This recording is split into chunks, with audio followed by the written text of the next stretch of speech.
Okay, let's keep on going. Let's look at this one, number 35. And I found this one pretty perplexing. I think it should have been like 45. The average weight of 10 boys is 77 pounds. They get rid of the youngest boy. The average weight of the 9 remaining boys is 78 pounds. What is the weight of the youngest boy? So let's think about this. We've got the youngest, right? Plus the rest of them, right? Plus the rest of the boys. And when I divide by 10, the average is 77, right? So that's what we've got going on. The youngest plus all the rest of the boys divided by 10 is 77. Well, I think I can figure out what all the rest of the boys are, because we were told that the average weight of the 9 remaining boys is 78 pounds. If I took the rest of the boys and divided by 9, right, because there's only 9 now because we got rid of the youngest, that answer is 78. Well, that means that the rest of the boys is 702. So I can come back here and say we've got the youngest plus the rest of the boys all add up to 702. When I divide by 10, I get 77. And now I'm just going to go ahead and solve this one. Multiply both sides by 10 gives me young plus 702 is equal to 770. And of course, then I'll subtract the 702 from both sides, and I get the youngest boy equaling 68. Now, that's kind of a rough problem. It's totally not fair. There's a lot of steps involved in that, and I think it's a lot tougher than like a question 35.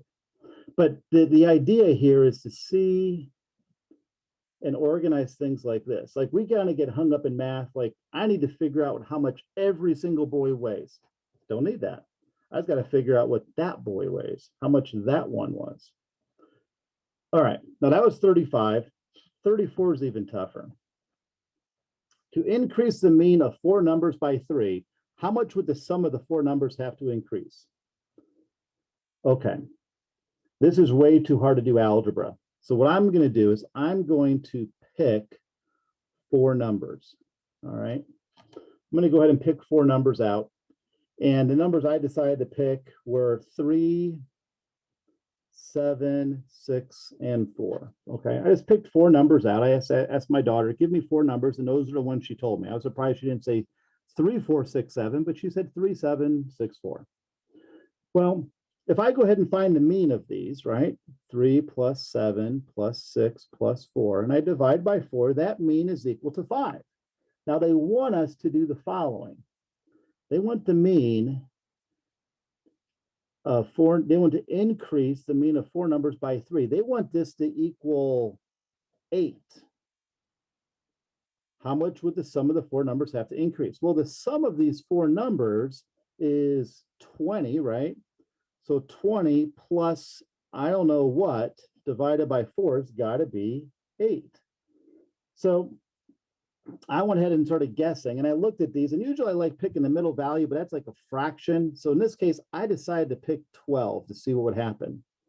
Well, 20 plus 12 divided by 4, well, that's 32 divided by 4, and that does equal 8. The answer is, in fact, 12. The technique on this is the one we saw yesterday, where we just pick some numbers and go with it. Like, I think yesterday I had you like pick some numbers for what X would be, and we just go with that. And now I had to look hard to find some of these really tough ones. The very common one is like this one, number 18, where we've got to figure out another, what's the missing number in there, right? They also ask things about a median, right? Like median. Remember, the word median means you put the terms in order and you find the middle term. This was an ACT question. What is the median of this list of numbers? Well, the first thing you've got to do is you've got to put them in order.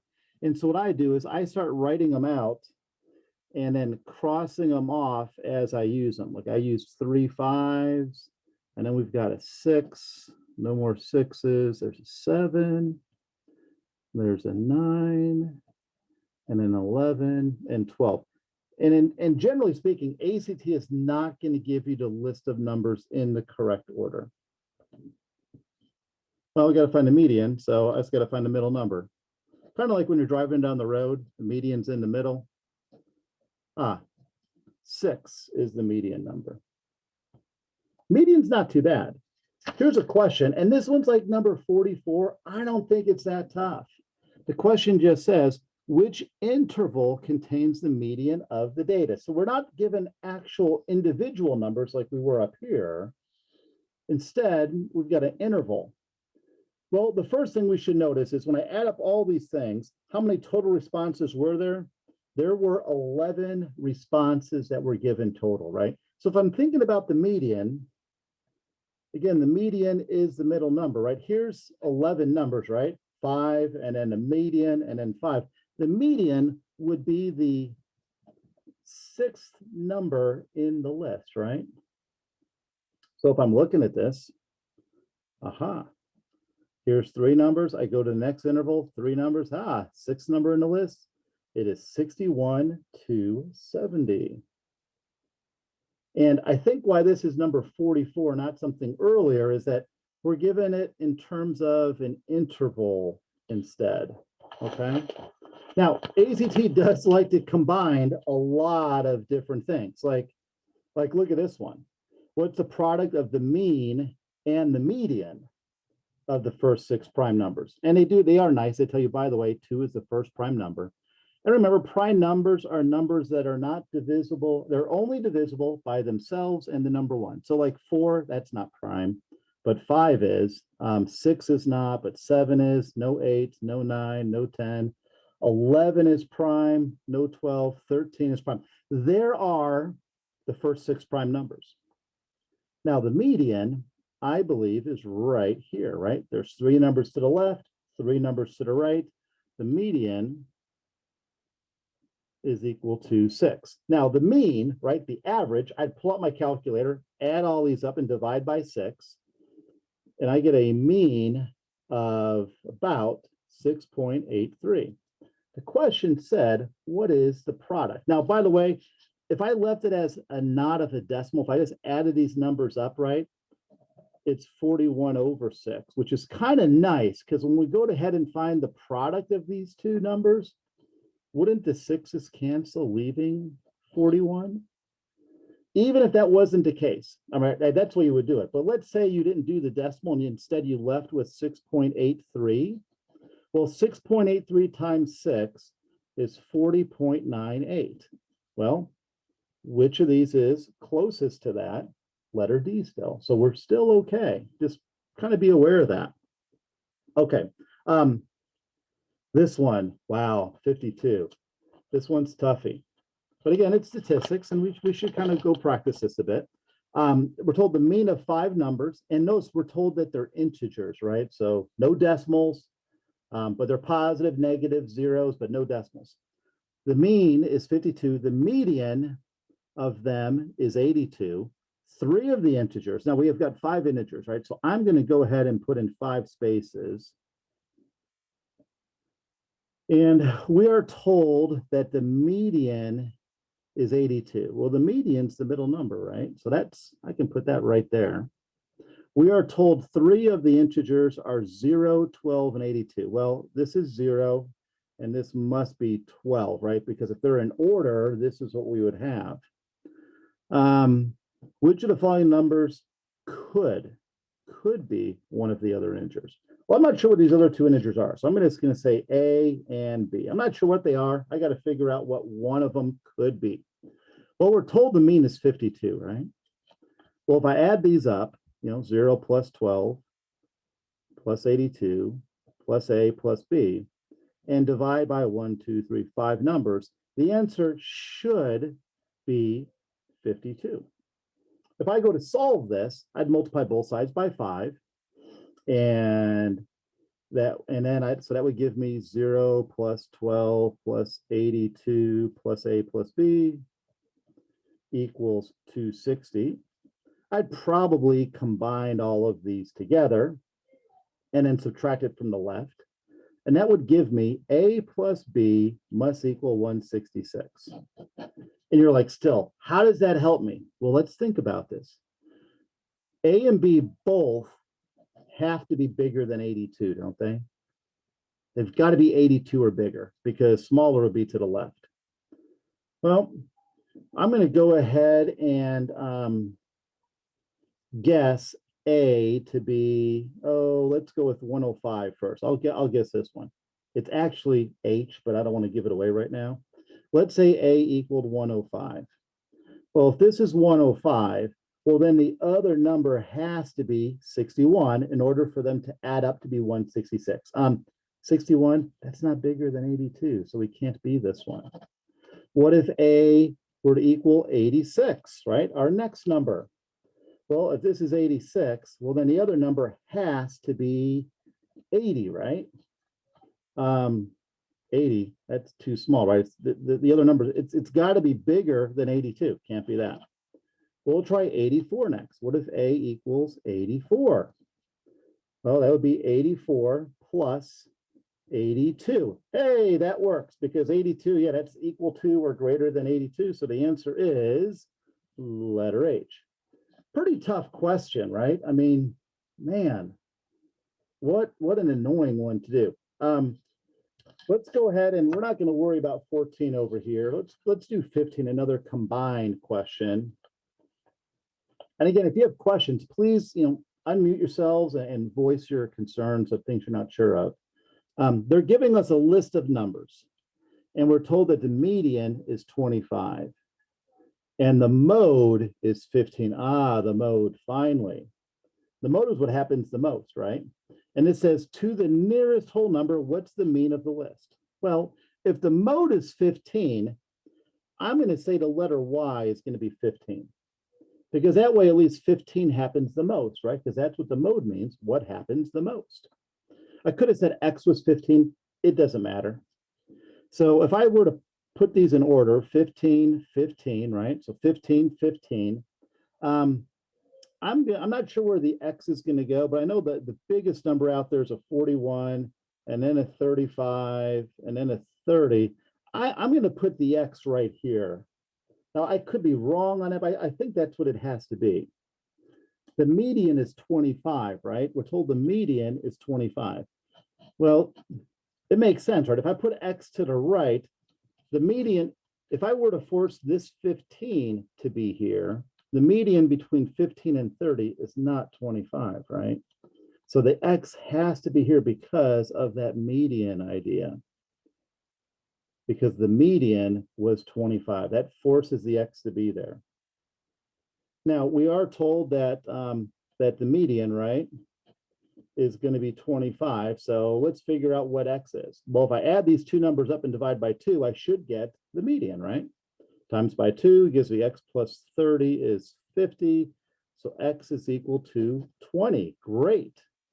Now we're ready to find the mean of the list. 15 plus 15 plus 20 plus 30 plus 35 and 41. And we go ahead and divide by 6, and we get exactly 26. Like I said, that one, that was really bad. Not a big fan of that one. Now, let's do something that's really pretty cool, Pythagorean theorem. I love Pythagorean theorem, right? A squared plus B squared is equal to C squared. Always remember that C is the hypotenuse. Pythagorean theorem, it's great, but ACT likes to use a shortcut with those. And if we can spot the shortcut, it's going to save tons of time. And I do recall that I was talking to some of the geometry teachers at West, and these Pythagorean triples are not really taught very often, but they are all over the ACT. What I mean is this, 3, 4, 5, these are triples. The biggest number is the hypotenuse. So I could have a right triangle that's 3, 4, and the hypotenuse is 5. And what that means is if I know 2 of the sides, I could just say, oh, that third side, it's got to be 4. Also, if 3, 4, 5 is a triple, so 30, 40, 50, right? Now, in terms of triples on the ACT, this is by far the biggest one. It happens almost all the time. I occasionally see the others, but usually it's that 3, 4, 5. Let's take a look here. Number 31. Oh, by the way, in the chat or something, can you all tell me, like, has anyone seen Pythagorean triples before? Have you seen them in your classes before at all? Oh, a few people are saying yes. Carly, yeah, Liz. Oh, good, Liz, you had them in geometry and construction. Very nice. Ooh, lots of no's too. Oh, a little bit. Okay, Hudson says a little. Yeah. And then Taha, Yi. Yep, there you go. Okay, so when I see this, the triple is such a huge savings. Like the height of this is 30, right? Because I can look at the difference in the Y values. The difference in the X values is 40. Don't call it negative. I'm sorry. Don't call this negative 40. There's no such thing as negative distance. Distance is always positive.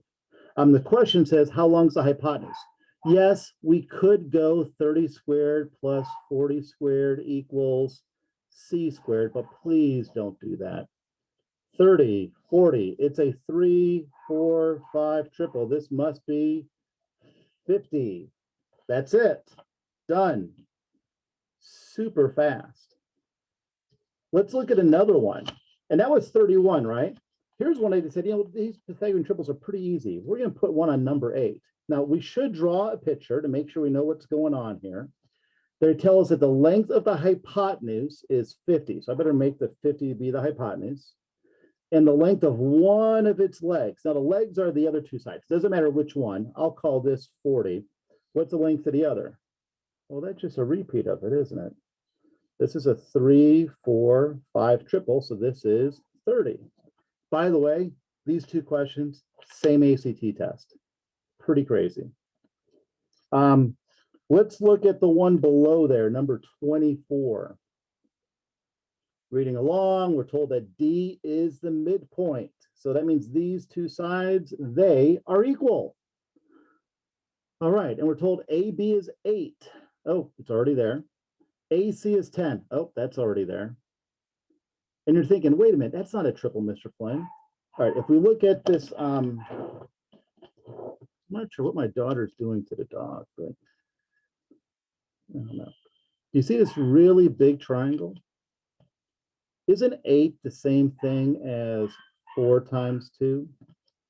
Isn't 10 the same thing as 5 times 2? Hold on a second here. I'm losing my brain here.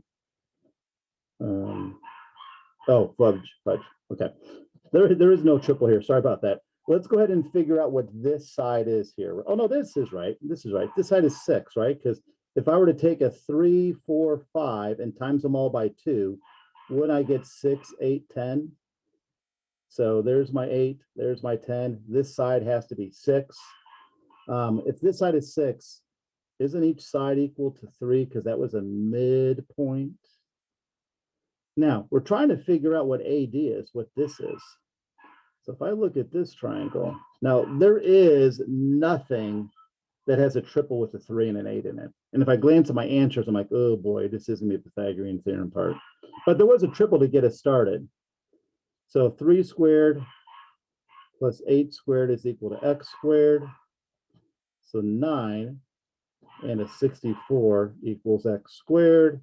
Add those things up, I get 73. So if I square root both sides, I get the square root of 73 equaling x. Not too bad.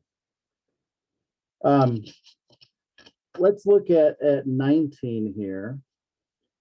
Now, 19, we want to be careful. It says the lengths of 2 legs are here, right? The midpoint of AB, so the midpoint of AB, right, this midpoint is how far from A. They want to know how much is this distance. Now, let me first ask you, if we look at this, I think there's some things we could get rid of, right? Like, remember I said things are drawn to scale? I always want to try to reference previously learned things. Like, I know that this distance right here is 24, right? Well, if I were to look at this, this answer appears to be a little bit less than 24. So I'm going to eliminate those 2 answers. And that's going to save me from making a mistake later in the question, okay? So I better find that missing side there. Now, 30, this is like something 24, I'm sorry, 24, 32, what, right? What's that third side? And it is going to be a triple.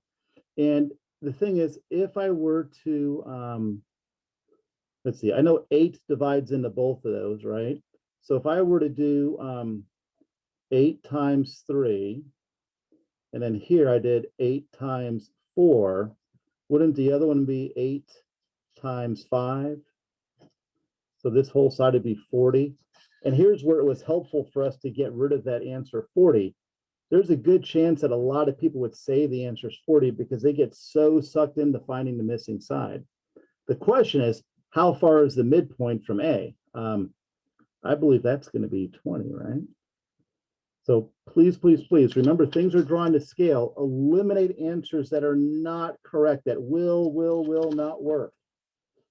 All right, let's go ahead and get to the test now. There's some specific ones I really want us to look at.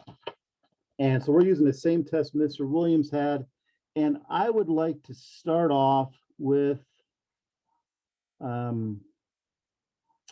question number 38. I'll give you the page here in a second. Here we go. It is page number 78 at the top, okay? So at the top of the booklet, it is page 78. And I want to look at number 38.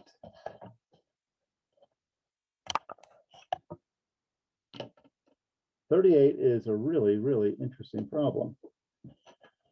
I'll let you kind of read it first.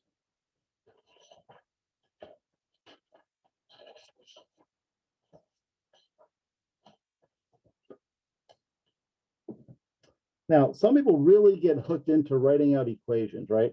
Like they're reading along and they see that the measure of A and B is 90. So they'll think, okay, A plus B is equal to a 90.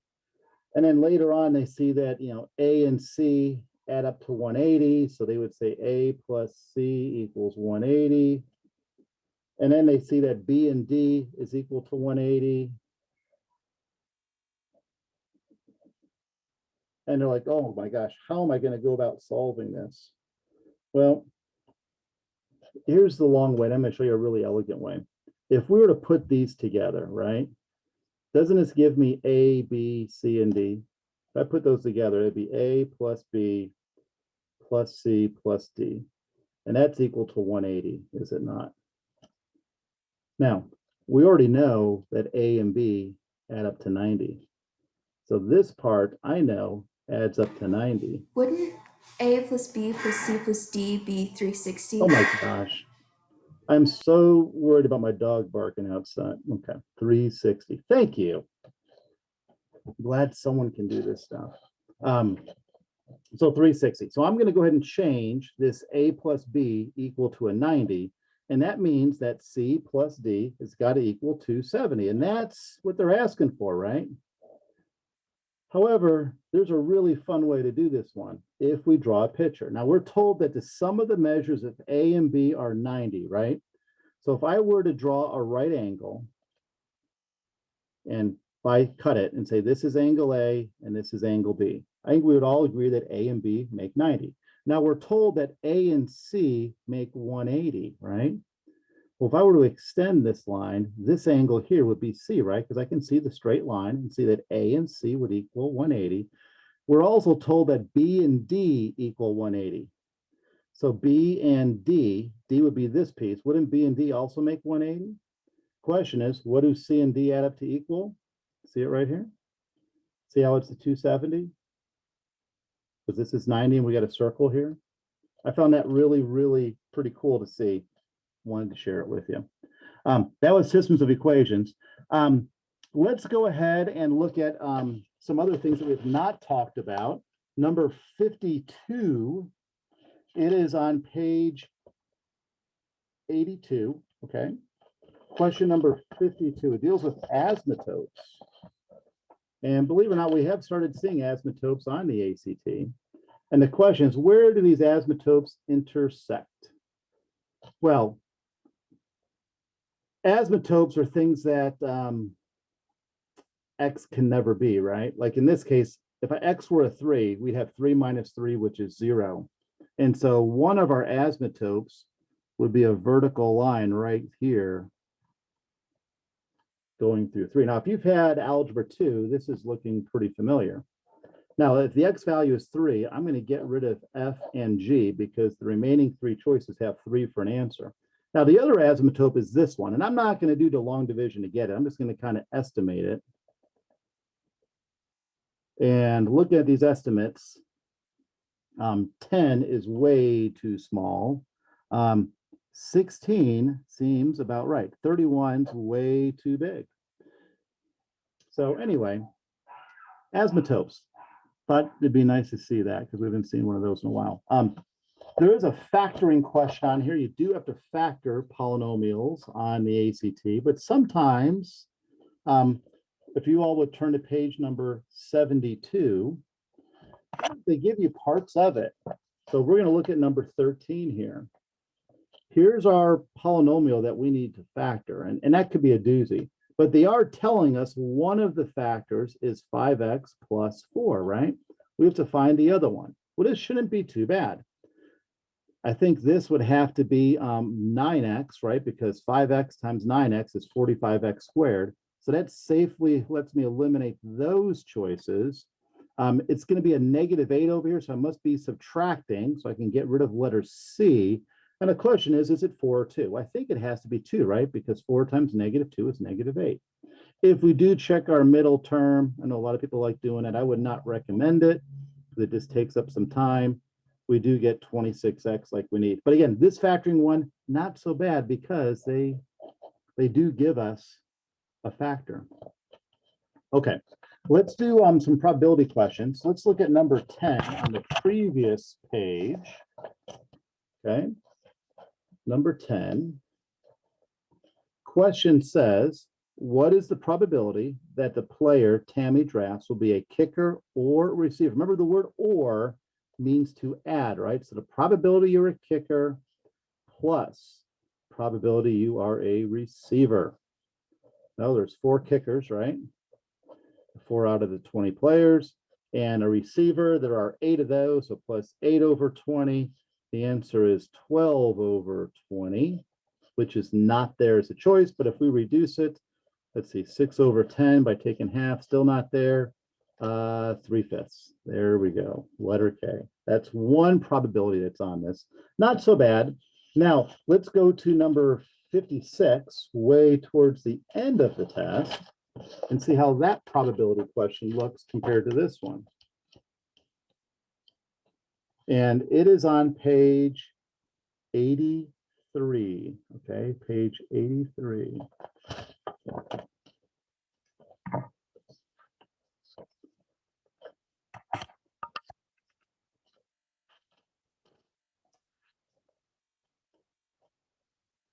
Okay, which of the following expressions gives the probability that a randomly selected code contains the word math? Well, Wait for Technology says the following sequence, 1 digit, 4 letters, and 1 digit. So we've got 1 digit, right? And then we've got 4 letters, and then 1 digit. Now we wanted to give us math, right, in the middle. Well, I think there's only one way to pick an M out of the alphabet, right? And I think there's only one way to pick an A and pick a T and pick an H. Now, these are numbers and numbers. Now, the numbers are from 0 through 9. So there's 10 numbers that we could choose from here, and then 10 numbers to choose from here. That would give us how many possibilities that would give us for math? So that would be 10 times 1 times 1 times 1 times 1 times 10, or just 10 squared in the numerator, right? Now, the denominator, how many possibilities are there? Well, it would be just like this again, but instead of M-A-T-H, won't it be letters? And they do tell us the letters from each of the English alphabet must all be different. So when I do this part here, when it's letters, there will be 26 choices for the first one but then 25 for the second, 24 for the third, 23 for the fourth. And so our denominator would be 10 times 26 times 25 times 24 times 23 times 10. And that answer, my friends, is letter G. So that's a slightly more complex probability question compared to the one we saw in the very beginning. All right. But these were the two probability questions I saw in there. Now, I would like to look at something called sequences. We have not done anything dealing with a sequence. And in this case, there are two of those. And the first one is on question 17. So if you were to turn to page 73 in your packet, you'll see question 17. This is a number sequence. And boy, look at that. That's just an awful looking pattern to try to go through. They want us to figure out what is the sixth term? How do we go from one spot to the other? So there's a couple ways to go through this one. And this is like number 17, right? So you're like, okay, it shouldn't be too hard.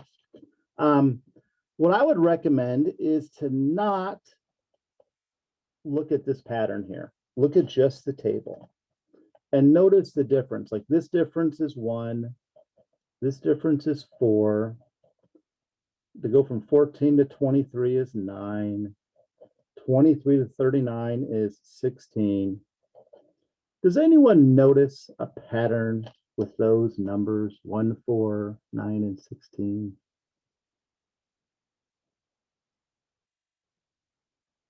No one recognizes them? It's Yeah, perfect. plus Go ahead. 3, plus 5, plus 7, Oh, and the next one would be plus 9. sure. So plus 3, plus 5, plus 7. So the next one we must add 9, which would be 25 here, right? Someone also said perfect squares, right? What's 1 squared, 2 squared, 3 squared, 4 squared, 5 squared? Now, ACT is not totally cruel. They did not list 25 as a choice. So when I add 25 to 39, we get 64. Now, we could go through this number sequence here, right?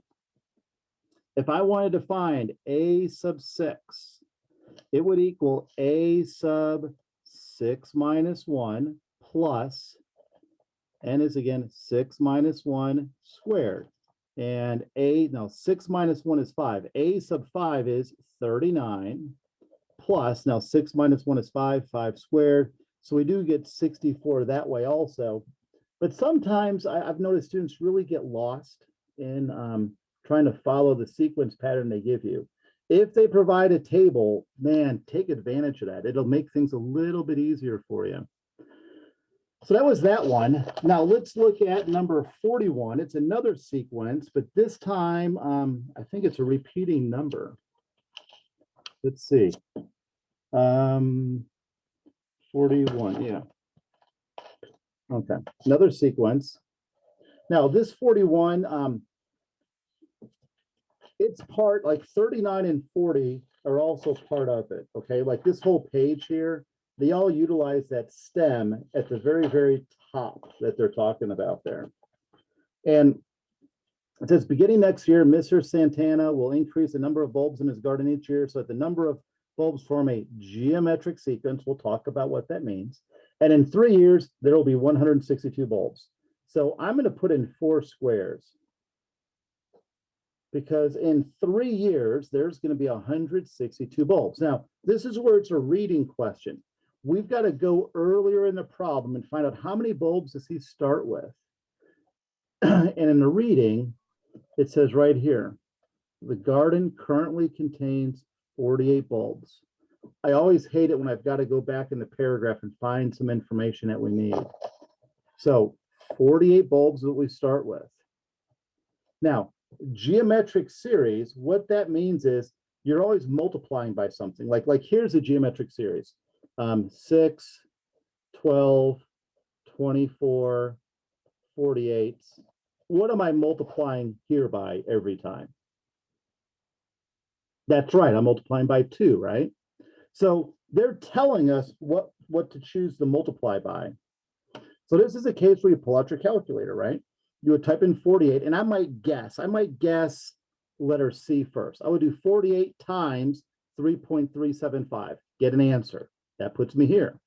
And then I would times by 3.375, and it would get me an answer, which is here. Then I would times by 3.375, and I would get an answer, which is here. And by the way, we get an answer that's way bigger than 162. So the geometric series has got to be smaller than that. It's actually going to be 1.5. So if I were to multiply by 1.5 each time, right? 48 times 1.5 is 72. 72 times 1.5 is 108. 108. And then 108 times 1.5 is 162. So in this geometric series, you have to know that geometric sequences mean that you're always multiplying by something. The other ones are arithmetic, where we're always adding the same number over and over and over. There was another number pattern here. I thought it was with repeating fractions. Hold on a second.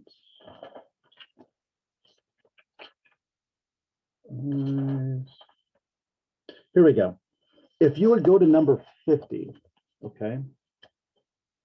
Number 50. ACT has lately kind of fallen in love with this question of number 50.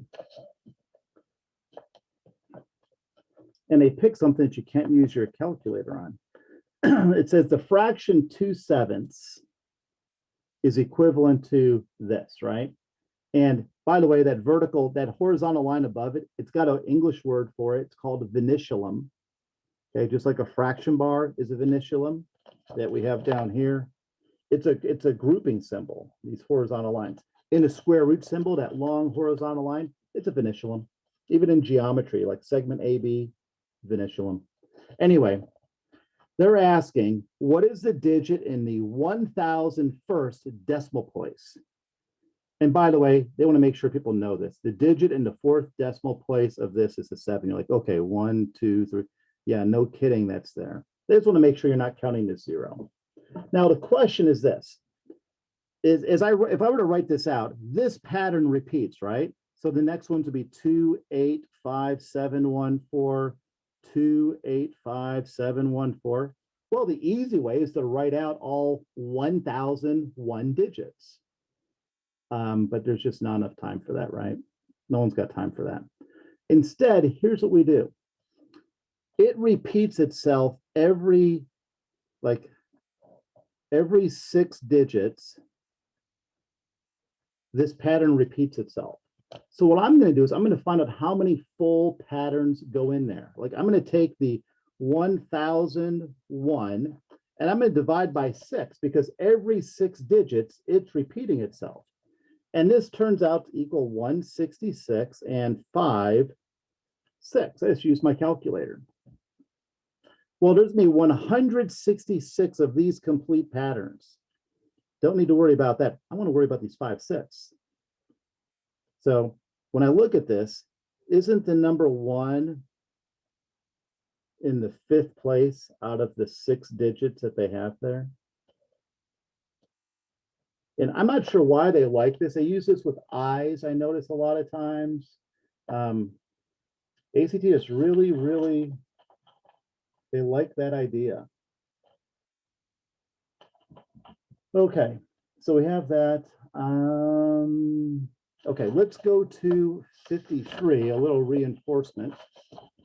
I want to give you all, not a minute, but I would like to give you all 30 seconds to come up with the answer for this. And by the way, if you glance at the answers, that's a huge help, right? To see what's going on. So go ahead and get started. And then we'll talk about it together.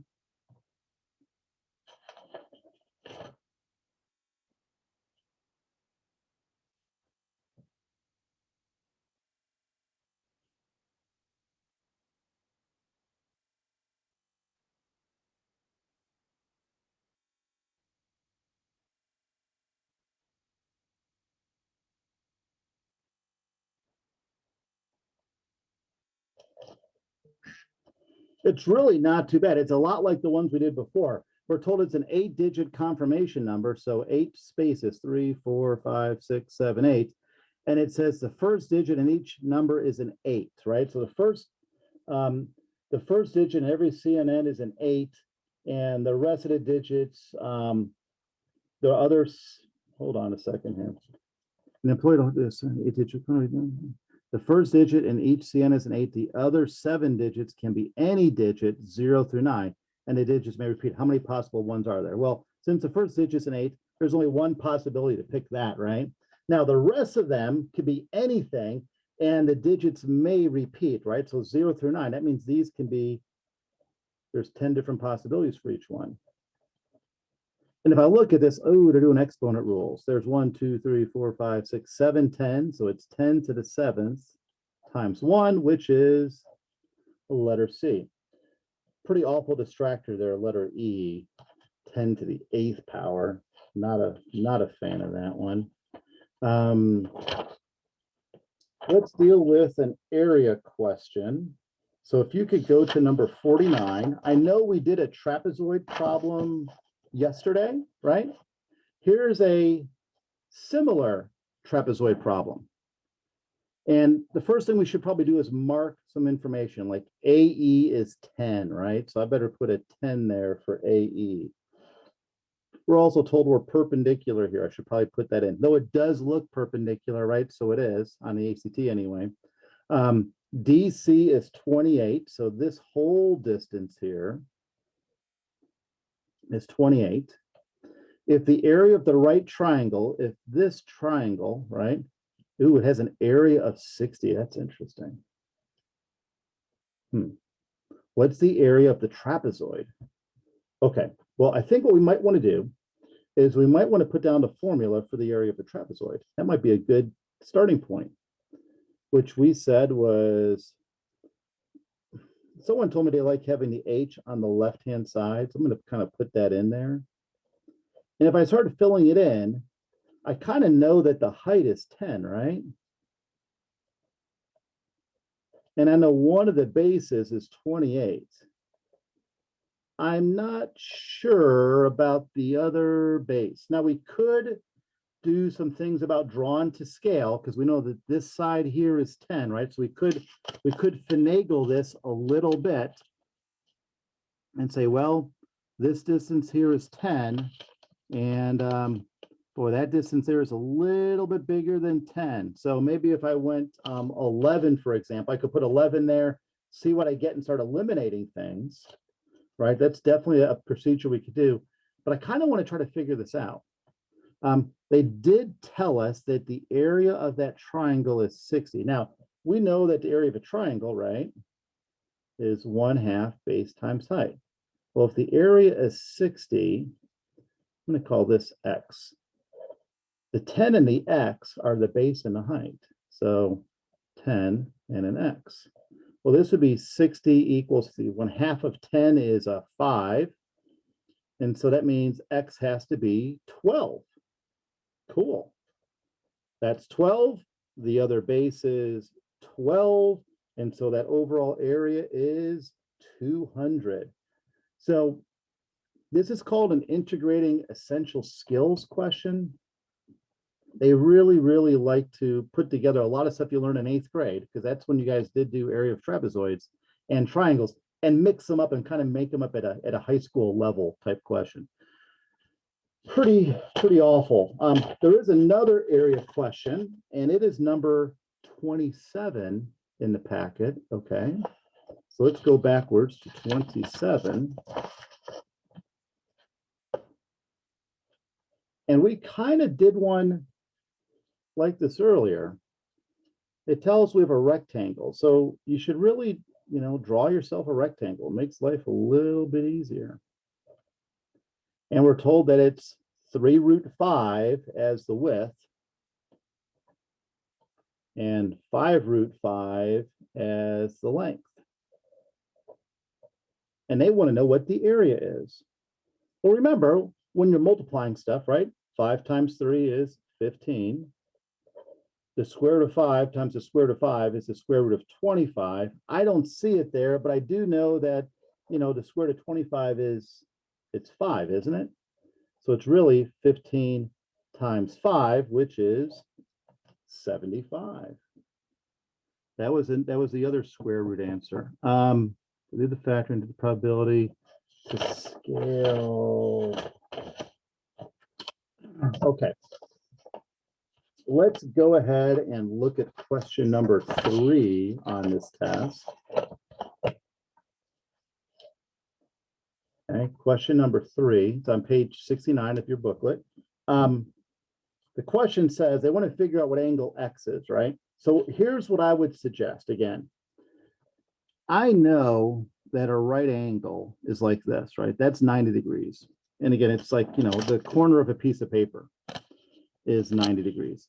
If I were to put that on here, right, here's 90 degrees. Isn't angle X going to be less than 45 degrees? Because, you know, 45 divides that 90 in half. And this line here is clearly not dividing it. The answer is going to be smaller than 45. So I'm going to get rid of these two choices because they are definitely not smaller than 45. Now let's go ahead and do the problem. Well, if that's 100, I know this has to be 80, right? Notice we did eliminate the halfway answer by getting rid of the 80 off the bat. I can see some people putting the 80 there by mistake. In a triangle, all the angles add up to 180. So 80 and 65 and something make 180. Well, the answer is 35. 35 is that result. Let's see. Here's a fun one. Another this is to kind of show that the ACT really wants you to estimate answers. This is question number 6. And what it is they have partially graphed these two equations. They want to know if it can be determined at what point do the graphs intersect. So if everyone could just kind of, you know, extend your lines and estimate what you think the graphs would intersect at.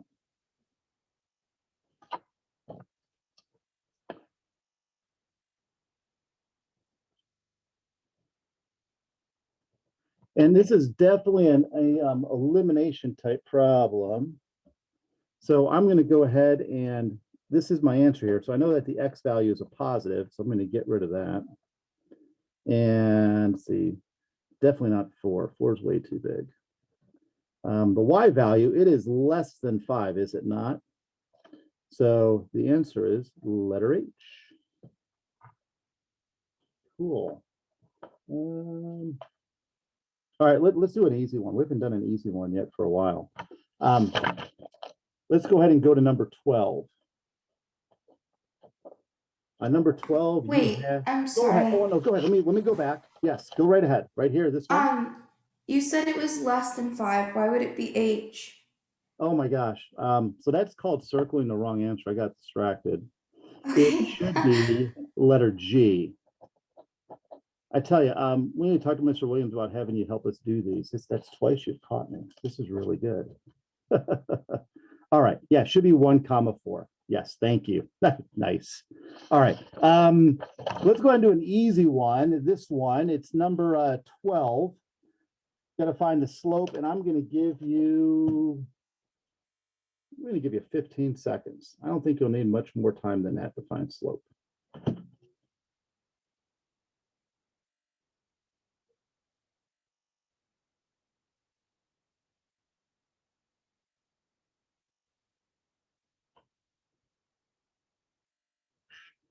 Okay, so when I did this one, I saw, okay, this line is a negative slope, so I get rid of these two.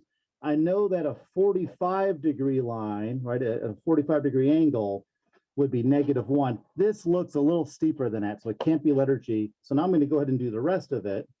Looks like it goes down 3 and over 2, so -3/2. Isn't that awful? They got the other one there. I've had a lot of students lately in Algebra 1 kind of doing this one by mistake. Not so much fun. Okay, we're going to keep going until Mr. Williams has a stop. So let's turn the page and go to number 15. Now, this area problem, I've seen it now 4 times on the ACT. And the question says, which of the following expressions represents the area of the shaded region? Now look at the answers, right? Man, they're multiplying fractions. Any idea of what the answer might be for this one?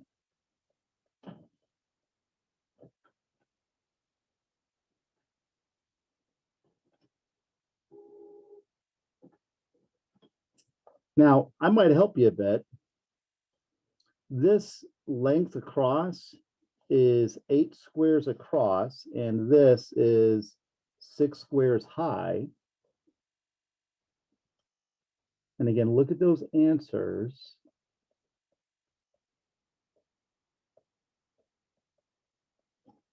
How many squares across is this? 7, right? Isn't that 7 out of the 8? Isn't this length going to be 7/8? And so this height here would be 5, 6, because it's 5 squares out of the 6. It is kind of unusual. Now, we had about 4 years in a row where every year there was one math question that looked just like this. They just changed it up a little bit. Haven't seen it for a couple of years. I would not be surprised if we saw something like this in February. But do you see how it is? Expression represents the area of the shaded region. Yeah, that would represent it, especially since we're told that the area of the entire piece has an area of 1, you know. Okay, let's keep going. Let's just kind of go in order now. I'm going to give you all 30 seconds to do this one. This number 16.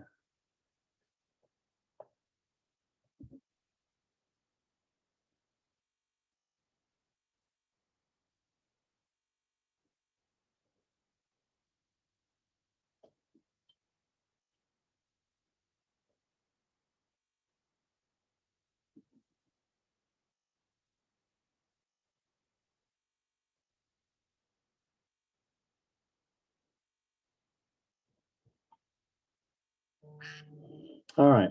In the reading, it tells us AB and AC are congruent. So those two sides are equal. Well, that means it's isosceles, which means that this angle here is the same measure of this angle here. Furthermore, we know that all 3 angles should add up to 180. So if I took 180 and subtracted 48 from it, I would have 132. That's what these two together make. We divide that by 2 and we get 66 for our result. Not too bad, not too bad. Nice little geometry question. Let's look at the bottom of the page, number 18. 18 brings you right back to the days of Algebra 1. We have to find the equation of a line that is parallel to this line. Now remember, if you're parallel, doesn't that mean you have the same slope, right? You're going in the same direction. The slope of this line is -2, because we should remember y equals mx plus b. So the slope is -2, so I can get rid of all 3 of those because only f and g have a slope of -2. Now we are told that we pass through the point 0.07. If I think about a graph going through the point 0.7, having a slope of -2, right? Well, isn't that the y-intercept? So letter G. And this is, again, a really good example of something that we want to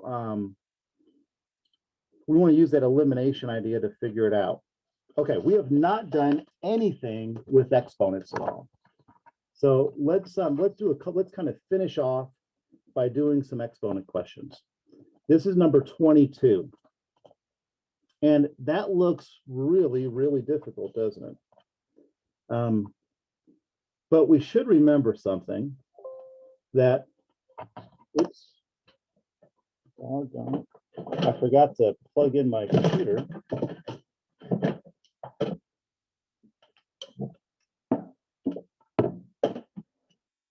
Hold on a second here.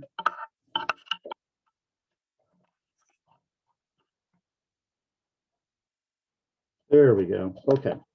So let's look at number 22 here. We do remember that a power to a power means we multiply, right? So this piece here would mean a to the 2u would have to equal a to the 12th, right? Similarly, over here, a to the 2v would have to equal a to the 8th, because of power to power we times.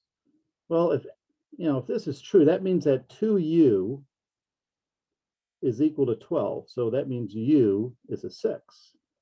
And over here, that would mean that 2v is equal to 8, or v is equal to 4. And the question says, what is a to the u plus v? That would be a to the u, which is 6, plus the letter v, which is 4. So a to the 10th, letter G. Pretty nice. There's another exponent question. Let me find it here. Here we go. Number 43. Okay, 43. Another exponent one. And again, the hard part about the math section is just trying to remember all the math that you've ever had, from 8th grade all the way to now.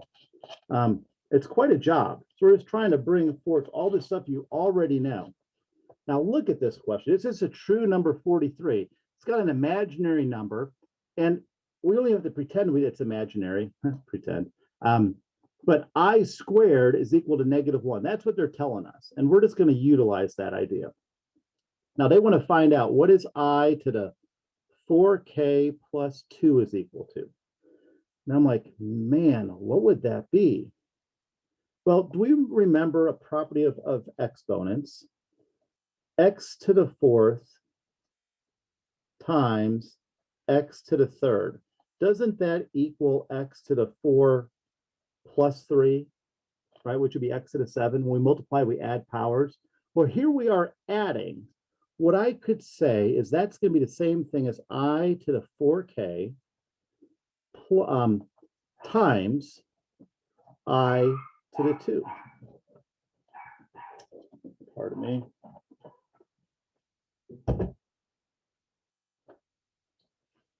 Right? Because if I were to multiply here, I would add those powers up and get that. Now, I already know that this becomes I to the 4k times, now I squared, we know, is a -1, right? So times -1. Now, I think I should try to break this up a little bit further. I to the 4k. Well, let's see here. Could I write that out as I squared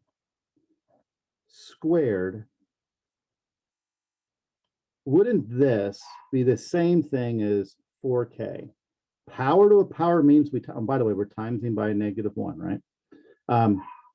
That's what we would have. Now, by the way, I squared is in fact -1, right? So we've got -1 to the 2k power times -1. We're like, okay, let's keep on going. Again, this is number 43. It's a true number 43, pretty difficult. I can rewrite this to be I to the -1 squared to the k power, because power to power means we times. Well, -1 to the 2nd power means -1 times -1, which is a +1. Well, 1 to the k is just 1 to the k times -1. So this would be -1 times 1 to the k. And I don't see it there, but I think we've always tell you that 1 to any number at all is always equal to 1, right? So the answer is going to be letter B. And that's a pretty hard fought answer to come up with. Pretty hard fought. Let's see here.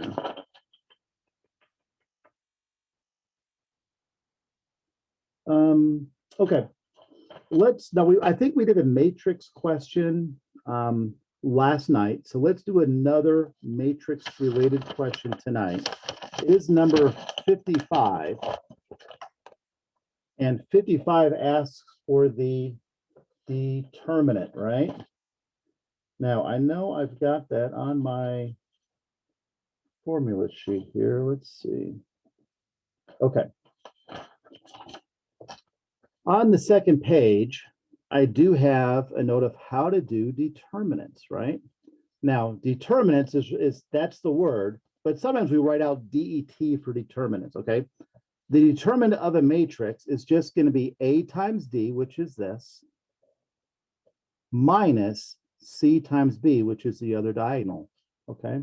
Sometimes they tell you what the formula is. In this case, they did not tell us what the formula was. But so I'm going to go ahead and do that. Again, the determinant is this diagonal, which would be 8 times -2 minus the other diagonal, which is -5 times 3. So we have -16 minus a -15, which makes it plus. And so the answer is -1. Okay, that was a pretty good determinant question here. I really worry about trying to do too much math in one night because sometimes it tends to overload you, you know, all these different things of recalling things. All right, let's do one last one, and it's a nice easy one, okay? So it's a nice way to end up. It is question number 36. Okay, it's landscaping. The deal is we really want to draw the picture, and it's in the shape of a rectangle, right? That is 60 feet wide, 80 feet long, and to cover the yard with a layer of topsoil, uniform depth of 4 inches. So we really have a three-dimensional shape going on here, don't we? We've got a rectangle, and we're filling this to a depth of 4 inches. Now, we're told it's 80 feet wide, and it is, 80 feet long and 60 feet wide, and it's 4 inches tall. Now, this is back in the day when ACT was nice to you, and they said, oh, by the way, 4 inches, that's really a third of a foot. Because you do want to make sure all your units agree, right? So you do want to be aware of that. You don't want to make a mistake on it. And remember, volume is length times width times height. So it's going to be 1/3 times 60 times 80, which results in letter F. Okay. Tomorrow, we're going to go ahead and finish off our math lesson. So we're going to go ahead and do some trigonometry because there's some really great trig questions out there. We're going to deal with triangle sums being 180, which we already have done, but I want to see some other ones. And we're also going to deal with intersecting and parallel lines. All right. Mr. Williams, are you there? Hey guys, it's time for your stretch break. Yes. So if you've not stood up in a while, stand up and take a stretch, right? Just stretch out those arms, stretch that back. If you've not done that in a while, and we're gonna do some reading here.